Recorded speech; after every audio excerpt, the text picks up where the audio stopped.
scatenati alla Rotonda Diaz per la 16ª edizione della Notte della Tamorra, l'evento che ha chiuso il Ferragosto partenopeo. Sul palco ci sono Napoli e la Campania, le più popolari, veraci, tradizionali. È una serata del popolo, la gente viene qui attraverso i ritmi, attraverso la danza, attraverso i suoni, cerca di trovare una liberazione interiore ma anche una liberazione esteriore. E sono i fili della nostra tradizione con cui dobbiamo tessere il nostro futuro. E poi in questo modo manifestiamo quella che è una grande autentica vocazione di Napoli, quella della integrazione tra le sonorità, le musiche, i ritmi, i colori del Mediterraneo.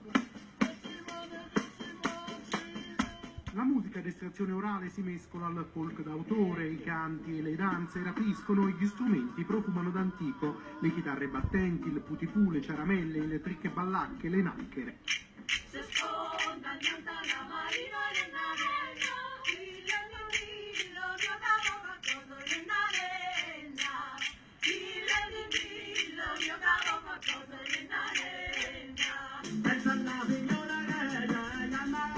Gli anziani insegnano e i giovani scoprono le proprie radici, tutto intorno a Sua Maestà, la Tamorra. La Tamorra è la voce di questa terra vulcanica, è la voce di questa terra.